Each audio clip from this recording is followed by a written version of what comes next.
자, 학생 여러분 안녕하십니까? 저는 독학사에서 국어국문학 교수를 맡고 있는 송하라입니다. 우리 이번 시간에는 우리 국어 정서법에 대해서 여러분들과 같이 내용을 살펴보고 그리고 문제 풀이를 해보도록 할 건데요. 국어 정서법과 관련돼서 이제 OT 때도 말씀을 드리겠지만 우리가 이제 기본 강의를 이제 다 진행을 하고 그리고 문제풀이, 그리고 또 최종 모의고사, 이렇게 강의는 진행이 되도록 할 겁니다. 우리가 이번 시간에는 그 한국어 표기의 역사와 관련된 첫 시간으로 차자 표기의 원리에 대해서 우리 같이 한번 살펴보도록 하겠습니다. 자, 차자 표기의 원리 1장.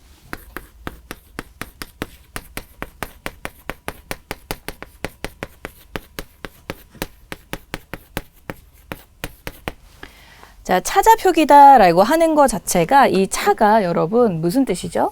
예, 빌릴 차자가 되겠습니다. 예, 그래서 그 이제 글자를 빌려서 쓴다라고 하는 빌려 쓴다라고 하는 이제 그러한 뜻이 되겠습니다. 예, 그래서 이제 차자 표기라고 하는 것이 사실 이제 우리가 한글, 그러니까 훈민정음이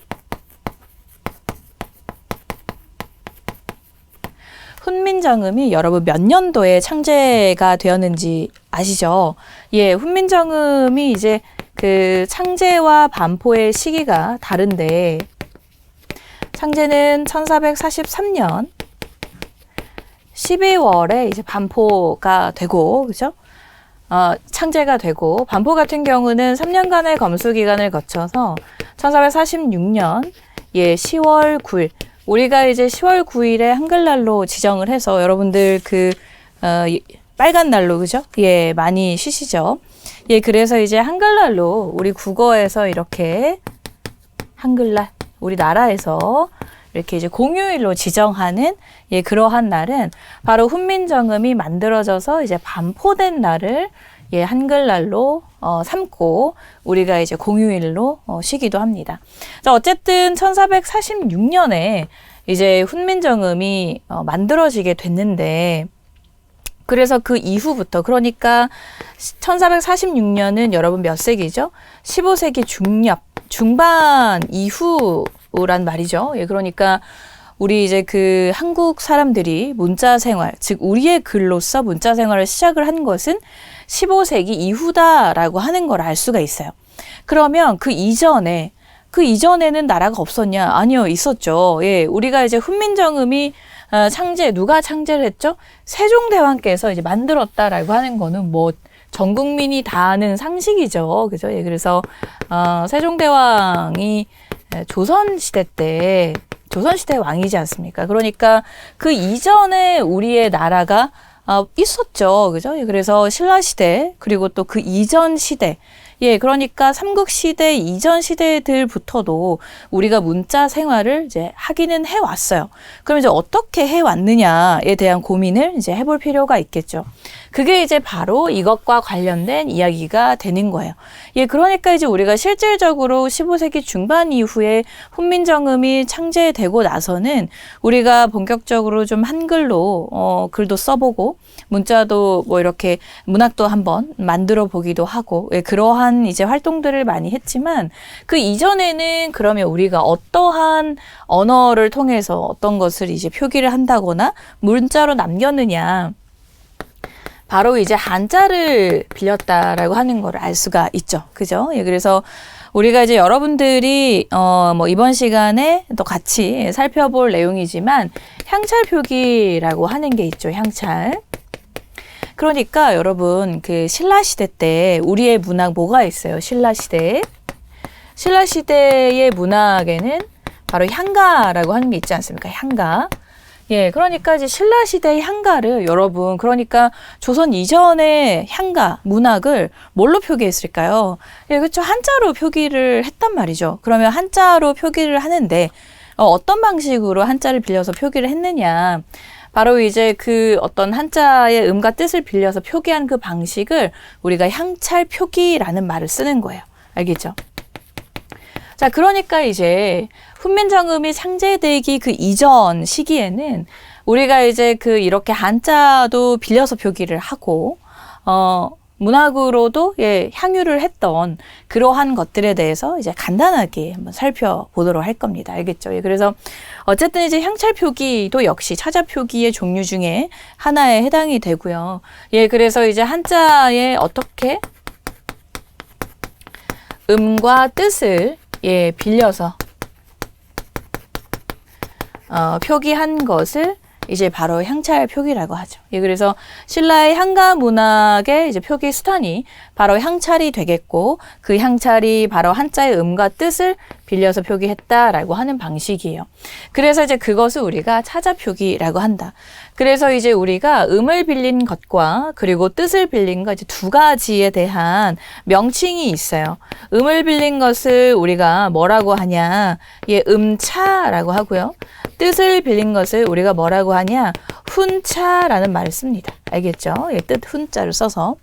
자, 그래서 이제 뭐 그런 내용들이 지금 우리 차자 표기의 원리에 대한 내용, 차자라고 하는 말에 담겨 있는 뜻이 되겠습니다. 그래서 뭐 우리가 예전부터 이제 우리 말을 어떻게 표기할 것인가에 대한 고민들은 정말 계속 있어 왔다라고 하는 거. 그래서 중국의 한자어를 빌려서 표기해보기도 하고, 근데 이제 이게 사실은 그렇죠. 어떤 거는 음을 빌리고 어떤 것은 뜻을 빌리고 이러다 보니까 어떻게 보면 이제 문자로서의 어떤 그런 역할, 어떤 역할, 문자가 가지는 궁극적인 역할은 여러분 뭐죠? 그러니까 이제 언어 또는 문자가 있어야 되는 문자의 역할. 언어는 우리가 이제 원래부터 있었고, 한글 우리가 사용하는 국어는 원래부터 사용을 했었고, 그죠? 이 문자라고 하는 것의 이제 역할, 그러니까 훈민정음이라고 하는 거, 우리 한국어라고 하는 것 자체가 어떤 역할을 하고 있어요, 여러분? 의사소통이죠, 의사소통. 그죠? 그러니까 이제 궁극적으로 의사소통의 역할을 해줄 수 있어야 되는 거예요. 문자라고 하는 것 자체가. 근데 이제 어떤 것은 뜻을 빌리고 어떤 것은 막 뭐 음을 빌리고 막 이러다 보니까 이 의사소통이 이제 문학으로서도 사실은 이것을 정확하게 독해를 한다는 게 참 어려운 일이 돼버리는 거예요. 그래서 이제 그러다 보니까 이 향찰 표기, 즉 한자의 음과 뜻을 빌려서 표기하는 이러한 표기들이 약간의 한계들이 이제 자꾸 생기게 되어 버렸던 거죠. 그래서 우리의 말이 정말 있어야 되겠다라고 하는 생각을 이제 계속 하게 되었던 거예요. 왜냐하면 우리가 한자라고 하는 이 글자의 특징이, 여러분, 한자는 무슨 글자예요? 글자 하나하나가 다 뜻이 있는 표의 문자라는 말을 쓰죠. 표의 문자. 근데 이제 우리 말은, 여러분, 우리 한글은 어떤 특징이 있는 말이에요? 우리 한글은 교차어, 첨가어, 그래서 조사도 있고 용언이나 동사, 용언에서 동사, 그다음에 형용사, 이러한 단어들 같은 경우는 어때요? 막 어미라든지 이런 것들이 활용을 하면서 모습이 달라지는 그런 역할을 이제 해야 하는 그런 언어라는 거죠. 근데 이제 한자, 그러니까 지금 우리 말은 표음 문자에 이렇게 볼 수 있는 그런 언어인데, 한자 같은 경우는 이제 뜻 각각의 글자 하나하나가 다 뜻 글자다 보니까 우리의 말을 표기하는데 좀 한계가 너무 많았다. 그래서 이제 예를 들어서, 그러니까 다른 거는 뭐 명사 이런 것들은 뭐 그렇게 어렵지는 않죠. 왜냐하면 명사는 하나의 뜻이 있으니까 그 뜻을 그냥 있는 그대로 표기를 하면 되는 거니까. 근데 이제 우리 국어에 있는 조사라든지 아니면 뭐 어미라든지 아니면 뭐 접사라든지 이런 것들에 대한 표기들의 한계가 생기기 시작을 했던 거예요.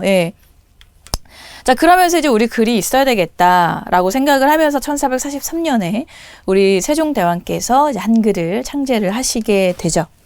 자, 그렇습니다. 그래서 이제 일단은 그 한글을 창제하기 이전에 우리가 사용했던 그 문자 생활 중에 하나인 차자 표기. 그래서 차자 표기가 이제 궁극적으로 이것을 이제 완벽하게 해독을 한다는 게 사실은 쉬운 일이 아니죠. 왜냐하면 학자마다 얘를 뜻으로 이렇게 분석을 할 것이냐, 얘를 아니면 음으로 볼 것이냐에 대한 어떤 그러한 논의들도 아직까지 많이 있고, 또 그것을 어떻게 바라보느냐에 따라서 그 문학 작품의 의미가 완전히 달라져 버리는 것들이 또 많기 때문에 대표적인 몇몇 작품들을 제외한 나머지 작품들에 대해서는 이제 아직까지 또 연구가 일어나고 있다라고 하는 걸로 기억을 해두시면 되겠어요. 그래서 어쨌든 이제 이 향찰 표기, 차자 표기라고 하는 것 자체가 어떤 문자, 뭐 어떤 국민들 간의 의사소통의 수단으로서는 좀 한계가 있었다. 우리 말을 표기하기에는 이런 것들을 표기하기에는 좀 한계가 있었다라고 하는 거 같이 기억을 좀 해주시면 좋겠고요. 자, 어쨌든 차자 표기의 종류에 대해서 우리가 몇 가지 이번 시간에 살펴보고 그리고 훈민정음 창제 그리고 창제 원리에 대해서 살펴보고 이번 시간 마무리해 보도록 하겠습니다. 자, 그래서 이제 우리가 다른 말을 빌려서 우리말인 한국어를 표기를 하게 되죠. 그러니까 한국어와 한글은 다르다라고 하는 거 잘 아셔야 되겠고 구분을 하셔야 되겠고 그죠? 그래서 우리 한국어를 이제 한자로 표기를 하려고 한자를 빌려서 표기는 해야 되니까 그런 역할을 했던 것을 이제 차자표기라고 합니다. 그 차자표기의 종류에 원리와 양상 이렇게 되어 있어요. 자, 그래서 이제 구결, 이두, 향찰 이렇게 되어 있고요. 첫 번째로 이제 음차 이렇게 되어 있습니다. 제가 이제 방금 설명한 것처럼 음차라고 하는 것은 뭘 빌렸다? 음을 빌렸다라고 기억을 하시면 되겠어요. 자, 그래서 이제 예를 들어서 너구리라고 하는 단어를 표기할 때 너 같은 경우를 지금 너 여자에 이 한자를 쓰고 있죠. 그러니까 너라고 하는 것은 뜻이고 여가 음인데 그래서 얘를 이제 여고리라고 읽는 거예요. 읽을 때는. 근데 쓴 사람은 뭘 쓴 거야? 여가. 여는 또 훈차를 한 거죠. 뜻을 빌린 거고 그 두 번째 음절의 말인 구는 옛 고자인 또 음을 빌린 거예요. 그리고 또 마지막 리도 음을 빌린 거죠. 그러니까 너구리라고 하는 이 단어 하나를 표기하는 데 있어서도 적절한 한자어가 또 없을 때는 어떤 거는 뜻을 빌렸다가 그 단어 안에서 어떤 거는 음을 빌렸다가 이렇게 돼버리니까 사실 이제 글자 표기가 썩 쉬운 일은 아니었을 것이다 라는 생각. 그죠? 그래서 이제 훈차 표기다라고 하는 것은 뜻을 빌린 것으로서 너 여자, 그죠? 너구리 할 때 너 여자를 쓰는 것은 이제 그 음을 쓴 게 아니라 너라고 하는 뜻을 빌려서 그 한자어를 썼다. 요렇게 기억을 해 두시면 되겠습니다. 알겠죠? 그래서 음차와 훈차, 차자 표기에는 이렇게 두 가지 음차와 훈차가 있다라고 하는 거 기억을 해 두시면 되겠고요. 자, 그래서 이제 차자 표기에 크게 우리가 뭐 세 가지 구결, 이두, 향찰 표기 이렇게 있는데 간단하게만 보고 우리 넘어가도록 하겠습니다. 자, 구결이라고 하는 것은 한자의 구절 아래에 특정 요소를 달아 쓰는 문법적 요소를 말한다. 즉 한문 구절의 의미나 구절 간의 문법적인 관계를 표시하고 독자가 이해하기 쉽게 표시하는 것이다 이렇게 되어 있는데 이게 무슨 말이냐면 우리 말에서 여러분 거기 음독 구결의 가나 나와 있는 거 우리 교재에 나와 있는 거 보이시죠? 거기에 보면 자 한자가 번지가 인에 대하여 묻자 공자께서 말씀하셨다. 사람을 사랑하는 것이다 라고 하는 이 우리말을 한자로 이렇게 빌려서 표기를 할 때 지금 이제 번지가 그 다음에 인에 대하여 이렇게 되어 있어요. 자 그러니까 지금 이제 인의 한자가 자 인에 관하여 지금 그 다음 한자어가 뭐라고 되어 있는 거지? 이거 어떻게 읽어요, 여러분? 자, 위와 은밀한 은자, 그 다음에 클 대자예요.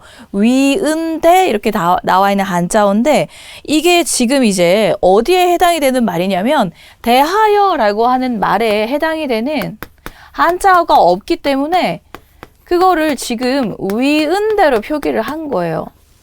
비슷한 말로. 자, 그거를 이제 우리가 음독 구결이라고 합니다. 그러니까 한자어를 표기를 할 때, 자, 그러니까 우리가 우리말을 표기하기 위해서 한자를 빌려 쓴 거니까, 예를 들어서 우리가 뭐뭇에 대하여, 자, 묻자, 공자께서 말씀하셨다라고 하는 이 우리말을 한자로 빌려서 표기를 하려고 하니까, 이제 이거를 한자로 어떻게 표기할 것인가에 대한 고민이 생길 수밖에 없는 거죠. 그래서 그거를 위은대라고 하는 한자를 빌려서 이렇게 표기를 했다는 거예요. 그것을 뭐라고 한다? 구결이라고 한다는 거죠. 알겠죠? 그러니까 왜 사라질 수밖에 없었는지 알겠죠? 사람들이 읽을 수가 없는 거예요. 도대체 뭐라고 썼는지. 그죠? 자, 그러니까 그리고 또 마지막에 애인 그 다음에 시이라 이렇게 되어 있어요. 애인은 무슨 뜻이에요? 사람을 사랑하는 사람을 사랑하다라고 하는 것. 그래서 끝나면 되는데, 자, 거기에 시이라, 이거는 어떤 것을 표현하기 위해서 시이라를 썼을까요? 이거 알 수가 없겠죠. 예, 근데 추정을 하는 거죠. 것이다를, 사람을 사랑하는 것이다 라고 하는 표현을 쓰기 위해서 뭐뭐 하는 것이다 를 한자로 어떻게 쓸 것이냐, 그거를 이제 표현하기 위해서 여기에 시이라, 이 한자를 이렇게 썼다라고 하는 거를 알 수가 있는 거예요. 예, 그래서 한자 자체, 뜻 자체는 여러분 오를시에 여승리에 금올 라자예요. 그러니까 의미는 아무 의미가 없는 거죠. 그죠? 무슨 말인지 알겠죠? 예, 그래서 좀 이제 뭔가 구결도 좀 한계가 있었다라고 하는 거 알 수가 있었고, 자, 그 다음에 이제 두 번째로 이두를 한번 볼게요. 이두 표기.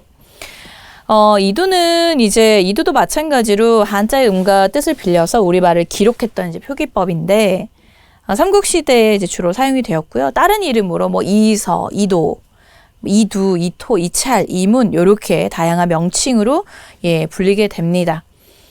관리들의 공문서 작성과 같은 어떤 이제 좀 일부 영역에서 좀 사용이 됐다라고 하는 것이 예, 좀 이두의 특징적인 부분가, 왜냐하면은 이제 어쨌든 뭔가를 써서 표기를 해서 남겨야 되는 상황이니까, 그죠? 그래서 어쨌든 한자를 이제 이렇게 꼭 반드시 공문서 작성 이런 거는 글자가 없으면 안 되니까, 그래서 제한적으로 좀 이두는 이제 그렇게 사용을 했다라고 하는 거 같이 좀 잘 기억을 해주시고, 자, 그래서 이제 좀 이두의 특징적인 것은 이제 우리말 어순을 좀 잘 따랐다라고 하는 거. 그러니까 우리말 순서대로 이제 한자어를 좀 이렇게 빌려서 찾아 표기를 했다라고 하는 거.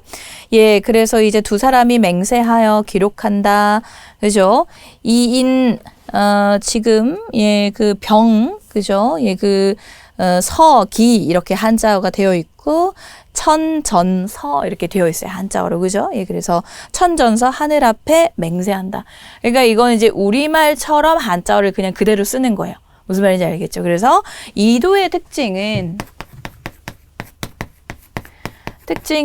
좀 이제 공문서를 작성을 할 때 썼다라고 하는 것과, 그리고 또 우리말 어순 네, 좀 맞게 쓰려고 했다라고 하는, 예, 그래서 순서대로 좀 독해를 하면, 읽어내면 좀 되는, 예, 그러한 장점은 있는 찾아 표기였다라고 하는 거 여러분 알겠죠? 자, 그래서 이제, 그래서 거기 우리 교재에 나와 있는 가와 나의 내용을 보면, 지금 어떤 내용이에요? 이후의 자리에 올라, 이 표현을 지금 이후는 또 뭐예요? 음을 빌렸어요. 그죠? 예, 이후. 그 다음에 중 이렇게 표현을 하고 있단 말이에요. 애 자리에 가운데 중자를 빌려서 쓰고 있어요. 그럼 중을 이제 애로 읽어야 되겠네. 그렇죠? 예, 그 다음에 앉을 좌자예요. 한자가 좌중승 이렇게 되어 있어요. 그죠? 좌중승 한자가, 이제 아마 여러분들 이 한자를 보면 이 도대체 뭔 소리야 이렇게 생각이 드실 수 있는데, 그러니까 순서대로 그냥 우리 말대로 이렇게 연결을 해서 독해를 하시면 돼요, 여러분. 알겠죠? 예, 그래서 어쨌든 이제 지금 보면, 자, 좌를 지금 이제 앉다라고 앉을 좌자잖아요. 그렇죠? 예, 그래서 자리에 올라라고 하는, 예, 자리 좌자. 예, 그래서 자리의 의미, 그렇죠? 그 다음에 자리에, 그죠? 예, 승이 오를 승자죠. 그래서 오를 승. 그러니까 순서대로 이렇게 썼다는 거예요. 무슨 말인지 알겠죠? 예. 그렇게 독해를 하시면 되겠고요. 이두 같은 경우는 그래서 이제 우리말 어순으로 이제 한자를 썼기 때문에 그대로 우리가 좀 읽어내면 되겠다라고 하는 거. 예, 본극을 할 때 어때요? 새 을자. 예, 얘도 뭘 했다? 음차했다라고 하는 거 알 수가 있겠고, 그죠? 배반, 위견이에요. 위견, 배반, 위견. 이게 이제 사실 뜻은 뭐 견이 보낼 견자인데, 배반하다라고 하는 그 하다라고 하는 의미 한자가 적절한 게 없으니까 이제 위견을 이렇게 갖다 빌려서 예, 하고에 해당함을 알 수 있다라고 우리가 이제 그렇게 독해를 할 수가 있는 거죠. 그러니까 글자 하나 읽을 때 굉장히 많은 시간이 걸리고 도대체 뭔 소리야라고 하면서 엄청나게 많은 시간을 들여서 글자 문자 생활을 했어야 했구나라고 하는 생각 여러분들 드시죠? 예, 자, 그러니까 이제 지금 구결도 그렇고, 이두도 그렇고, 물론 이두 같은 경우는 이제 사실 어쨌든 공문서 같은 경우는 문자로 작성을 해야 하는 것이고, 언어가 필요한 상황이기 때문에 어쩔 수 없이 그렇게 썼고, 또 의미가 있는 것은 우리말 어순대로, 순서대로 썼다. 그래서 우리가 이렇게 순서대로 이렇게 독해를 하면 된다라고 하는 장점. 예, 그 다음에 이제 또 마지막으로 향찰 표기가 있는데, 우리가 이제 향찰 표기 제가 방금 말씀을 드렸죠. 예, 그래서 이제 향찰은, 우리의 어순과 문법적 요소를 이제 그대로 적기 위해서 쓴 차자 표기에 해당이 됩니다. 그래서 신라의 문학인 향가를 표기하기 위한 표기 수단으로 우리가 볼 수가 있겠고, 그러니까 순수하게 우리 말을 기준으로 우리 말을 딱 놓고 이거를 이제 한자로 이거는 뜻을 빌리고 이거는 음을 빌리고 이런 식으로 했던 거죠. 그리고 또 이제 한자를 사자 표기함에 있어서의 한계가 이런 것들 조사, 어미, 접사를 이제 표기하는 것이 힘들었다라고 하는 것이 한계였다라는 말씀을 드렸는데, 향찰 표기 같은 경우도 이제 좀 조사, 어미, 접사를 그래도 뭔가 표기를 해보려고 시도를 했다라고 하는 거. 예, 그래서 조사, 어미, 접사들 정말 우리 말에 꼭 맞게 쓰려고 노력을 했다라고 하는 그런 부분에 있어서는 이제 굉장히 의미가 있는 언어로 우리가 볼 수가 있겠습니다. 자, 근데 이제 뭐 한자의 그 원문으로, 예, 어떤 그 큰 틀을 벗어나지 못한다라고 하는 한계가 있었고, 그쵸? 예, 그래서 뭐 이두의 한계와 함께 향찰은 우리말을 표기를 한자 단순히 사용하는 곳에 가깝다고 볼 수가 있겠고, 실질적인 의미를 빌려서 뭐 훈차했고, 한자의 음을 빌려서 음차했다라고 하는 거. 예, 그래서 향찰이라는 이름을 향가를 표기하는 데 사용된 차자 표기였기 때문에 붙여진 이름. 향가 내에서 향찰이 사용된 예는 선화공주 주은, 그쵸? 예, 선화공주님. 서동요, 향찰 서동요 여러분 아시죠? 예, 그래서 거기 보면은 한자가 지금 선화공주 주은 이렇게 되어 있어요. 한자 음이. 거기 이제 그래서 해석에 선화공주님은 이렇게 해석을 하고 있죠. 예, 그러면 여기에서의 주자와 여기에서의 주자는 빌리는 방식이 같을까요? 다를까요? 다르죠. 예, 여기에서는 뭘 빌렸다? 선화공주 해서 예, 임 주자를 지금 뭐 한 거예요? 음을 빌린 거예요. 그래서 얘는 음차이지만 뒤에 있는 주는 뭘 빌렸어요? 예, 선화공주님 은을 이 주 한자로 썼기 때문에 얘는 훈차로 보는 거예요. 예, 그러니까 같은 한자가 나란히 있지만 어떤 것은 음차고 어떤 것은 훈차다라고 하는 거, 그쵸? 예, 그래서 이러한 것들, 예, 선화공주님은 뒤에 있는 은은 여러분 뭘 빌렸을까요? 얘는 그쵸, 음을 빌렸다. 그래서 음차 이렇게 해석을 할 수가 있겠죠, 여러분. 되시겠습니까? 예, 뭐 그렇습니다. 그래서 향찰 표기 같은 경우도 이렇게 앞에 있는 말은 훈차. 뭐 뒤에 있는 말은 음차, 뭐 이런 식으로 어떤 말은 뜻을 빌렸다가 어떤 말은 음을 빌렸다가 이러다 보니까 아무래도 이제 독해하는 데 있어서 읽는 사람들이 이제 굉장히 정확하게 그리고 명확하게 독해를 하는 것이 좀 쉽지가 않은 그런 한계들도 있었다라고 하는 거, 예, 같이 좀 잘 기억을 해 두시면 좋겠습니다. 자, 이렇게 해서 이제 아주 간단하게 우리가 첫 번째 장 차자 표기, 예, 우리가 차자 표기의 원리, 예, 우리 국어의 정서법 첫 번째 첫 시간 차자 표기, 예, 빌릴 차자예요. 글자를 처음으로 이제 우리가 어떻게 글자를 썼는지 그 원리에 대해서 이제 아주 간단하게 한번 살펴봤고요. 그 다음에 훈민정음의 창제 원리 간단하게 보고 이번 시간 마무리해 보도록 하겠습니다. 자, 그래서 이제 이러한 정말 한계들, 어려운 부분들, 예, 그래서 이두와 구결, 그리고 향찰 표기를 통해서 그럼에도 불구하고 우리의 선조들은 정말 문자로, 예, 어떻게든 우리 말을 표기를 해보려고 노력을 했다라고 하는 것이 굉장한 의미가 있는 거죠. 그죠? 예, 자, 그래서 우리 같이 내용들을 살펴봤고요. 자, 그러면 이제 드디어 우리가 1443년, 그리고 1446년에 반포가 되는 무엇이 창제가 된다, 여러분? 예, 훈민정음이 창제가 되게 됩니다. 그죠? 예, 그래서 이제, 북한 같은 경우는 창제한 이 날을 그들의 한글날로 삼는다고 해요. 근데 우리나라 같은 경우는 반포한 날을 의미를 더 크게 두기 때문에 10월 9일을 한글날이라고 한다고 합니다.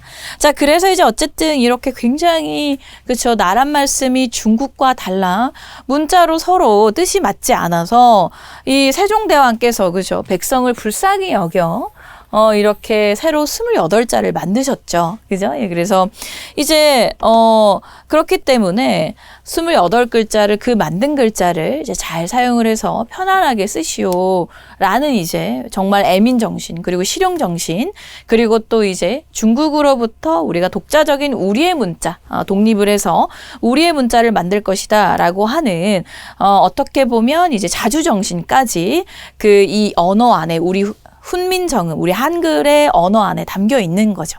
그죠? 예, 그래서 이제 간단하게 자음의 제자 원리, 그래서 자음, 그리고 모음의 제자 원리들, 예, 간단하게 좀 살펴보고 마무리해 보도록 할게요. 자, 그래서 이제 자음 같은 경우, 자음과 모음을 총 28글자를 만드셨다라고, 예, 우리가 이제 알고 있는데, 일단은 이제 자음의 제자 원리 첫 번째, 상형을 한 거예요, 상형. 자, 그러니까 이제 예를 들어서 우리의 자음의 기본 자음자를 5개를 만드세요. 그 5개가 뭐냐? 그녀, 마음, 속으로 외우시면 돼요. 예. 이거는 이제 지금 우리 정서법을 하는 거라, 꼭 모르셔도 되는데, 어쨌든 이제 알아두면 좋죠. 예. 자, 그래서 이제 이 기역, 니은, 미음, 시읒, 이응. 예, 그래서 이제 그녀 마음속, 요 5개의 자음자를 통해서, 뒤에 5개의 자음자를 만드실 때, 지금 기역을 발음할 때, 우리의 모습, 우리의 이제 이 조음 구조의 이 모습을 본을 뜨신 거예요. 예, 그래서 모습을 본 떴다라고 해서 상형의 원리로 이제 5개의 자음자들이 만들어지게 돼요. 그럼 이제 여기서 자음이 끝나는 건 또 아니잖아요. 그죠? 나머지 자음들, 기역에 획을 하나 더하는 거예요. 그 다음에 니은에 획을 하나 더해서 디귿이 되고, 디귿에 획을 하나 더해서 뭐예요? 티읕이 되고. 그죠? 미음에 획을 하나 더해서 비읍이 되고, 비읍에 획을 하나 더해서 피읍이 되는 거예요. 그쵸? 예, 자, 그래서 이제 이런 것들을 우리가 뭐라고 하냐? 가획의 원리를. 그래서 시옷에 획을 하나 더해서 지읒이 되고요. 지읒에 획을 하나 더해서 치읒이 된 거예요. 이응에 획을 하나 더해서 이어린 히읗, 획을 하나 더해서 히읗이 된 거죠. 예, 그래서 이제 이 원리는 이제 어떤 원리? 획을 더했다라고 해서 가획의 원리라고 합니다. 알겠죠? 획을 더했다. 예, 더할 가짜. 자, 그리고 여기서 끝이 난 게 또 아니에요. 하나가 더 있죠. 예, 소실된 자음들도 있기 때문에, 그죠? 예, 그래서 기역의 이제 이체자인 옛 이응, 그리고 그쵸? 예, 그래서 이제 그 반치음, 예, 자, 시옷의 이체자인 예, 반치음. 자, 그래서 이제 이체의 원리에 의해서 나머지 자음들이 이제 또 만들어지게 되죠. 예, 자, 그래서 이제 옛 이응과 그 다음에 반치음, 그리고 리을도 사실은 이체의 원리에 의해서 예, 만들어지게 됩니다. 예, 자, 그래서 이제 옛 이응, 그리고 리을, 반치음, 예, 요렇게 3개의 이체의 원리에 의해서 만들어지게 되는 나머지 자음들까지 해서 우리 국어의 자음이 이렇게 완성이 되게 되죠. 그래서 이제 자음의 원리가 상형의 원리, 그리고 무슨 원리? 획을 더했다라고 해서 가획의 원리, 그리고 또 어떤 원리? 이체의 원리에 의해서 이체자, 예, 뭐 그래서 상형자, 가획자, 이체자라고 해도 되고 뭐 상형의 원리, 가획의 원리, 이체의 원리 이렇게 하셔도 되고요. 예, 다 똑같은 말이에요. 예, 그렇게 해서 자음들이 만들어지게 됩니다. 모음 같은 경우는 이제 우리가 이제 기본 모음자가 있어요. 기본 자음자가 있는 것처럼 기본 모음자가 있습니다. 기본 모음자는 우리 국어에 몇 가지가 있냐? 3가지가 있어요. 뭐가 있을까? 예, 천지인이 있습니다. 지인. 자, 여러분이 휴대폰에 그 문자 하시는 게 바로 천지인의 원리로 글자를 이제 쓰는 그 원리죠. 예. 그래서 이제 천은 하늘을 상형을 한 것이고요. 지는 땅을 상형을 한 거예요. 예. 자, 그래서 그 다음에 이는 사람을 상형을 했는데 하늘을 상형을 했다라고 하면 사람들이 하늘 너무 이제 막 와, 넓은 하늘 어떻게 상형했을까? 이렇게 이제 생각하시는데 태양을 그냥 여러분들 기억을 하시면 돼요. 그래서 태양 여러분 이렇게 생겼잖아요. 예, 이 태양을 상형을 해서 점으로 표기를 합니다. 알겠죠? 그래서 여러분 이것 덕분에 예, 태양으로 상형을 했다라고 이해를 하시면 양성 모음과 음성 모음까지도 다 이해가 되세요. 예. 어쨌든 그래서 점으로 이렇게 그 하늘 천에 기본 그 모음자가 만들어지게 되고 그 다음에 이제 땅, 그쵸? 땅은 으 모양이죠. 그리고 거기 위에 서 있는 사람은 이 모양. 그래서 기본 모음자는 이렇게 총 3가지가 되겠습니다. 얘네들을 합쳐서, 그죠? 기본 모음자를 첫 번째로 합치는 것을 우리가 초출자. 한 번 더 합치는 것을 제출의 원리를 통해서 나머지 아, 야, 어여, 오요, 우유 이러한 모음들이 만들어지게 된 거예요. 알겠죠? 자, 그래서 이제 우리가 굉장히 간단하게 훈민정음 창제, 그래서 상형과 가획, 그리고 또 천지인의 원리들에 대해서 살펴봤는데, 자, 그러니까 이제 지금 우리가 자음자 같은 경우는 우리의 글자의 원리 중에 어디에 어떤 순서에 해당이 되냐, 제일 첫 번째 글자다라고 해서 초성이라는 말을 쓰고, 그 다음에 모음 같은 경우는 몇 번째 글자죠? 가운데 글자다라고 해서 중성. 그래서 이제 중성자는 성리학의 원리를 통해서 기본 모음자 천지인이 만들어지게 되었고 그것을 이제 합성을 하면서 합성했다. 초출과 제출의 원리에 의해서 나머지 모음들이 이제 만들어지게 되는 겁니다. 여러분 알겠죠? 예. 자, 그렇습니다. 그렇게 해서 이제 우리 훈민정음이 세종 25년, 예, 1443년에 창제가 되었고, 그리고 1446년에 반포가 되게 됩니다. 그래서 이제 우리의 말, 예, 훈민정음이 무슨 뜻일까요, 여러분? 훈민정음 말의 뜻 자체가 예, 백성을 가르칠 훈자죠. 백성을 가르치는 바를 정자죠. 바른 소리다라고 하는 예, 뜻으로 우리 세종대왕께서 이렇게 글자를 창제를 하시게 됩니다. 그것이 언제다 여러분? 15세기 중엽. 자, 그러니까 이제 우리 국어에서 15세기 중엽은 우리가 이제 어떤 시기로 보냐? 중세 국어 시기로 봅니다. 예. 그래서 훈민정음이 창제되었던 그 시기가 중세국어, 그리고 또 임진왜란 그 이후 시기를 우리가 근대국어 시기로 보고 중세국어 시기의 문법적인 특징, 그리고 근대국어 시기의 문법적인 특징, 그리고 현대국어로 오면서 문법적인 특징들을 각각 나누어서 같이 공부를 해보도록 할 겁니다. 예, 그래서 이제 다음 시간에는 여러분 우리가 15세기 표기법, 15세기 표기법이다. 그러니까 완전 갑자기 훈민정음 하다가 갑자기 15세기로 넘어간다 이렇게 생각하지 마시고 훈민정음이 창제되었던 그 시기의 국어의 특징에 대해서 살펴볼 겁니다. 알겠죠? 말이 달라져서 오해하시는 분들이 많이 계신데 그게 아니라 다른 시기가 아니라 같은 시기를 말하는 거다라고 이해를 하시면 돼요. 알겠죠? 예, 자, 그래서 이제 중세국어 시기 다음 시간에 그때 당시에 어떤 표기법을 사용을 했고 또 어떤 문법적인 특징이 있는지 우리 다음 2강에서 같이 살펴보도록 하겠습니다. 자, 여러분 이번 첫 번째 첫 시간 예, 여러분 국어 정서법 우리 사자표기와 그리고 훈민정음 제자 원리 그리고 자음과 모음들의 원리들에 대해서 같이 잘 살펴봤고요. 다음 이어지는 2강 에서 나머지 뒷부분 계속 살펴보도록 할 테니까 여러분 내용 잘 따라오시길 바랍니다. 자, 이번 강의는 여기까지 진행하도록 하겠습니다. 여러분 강의 듣느라 고생 많이 하셨습니다. 감사합니다.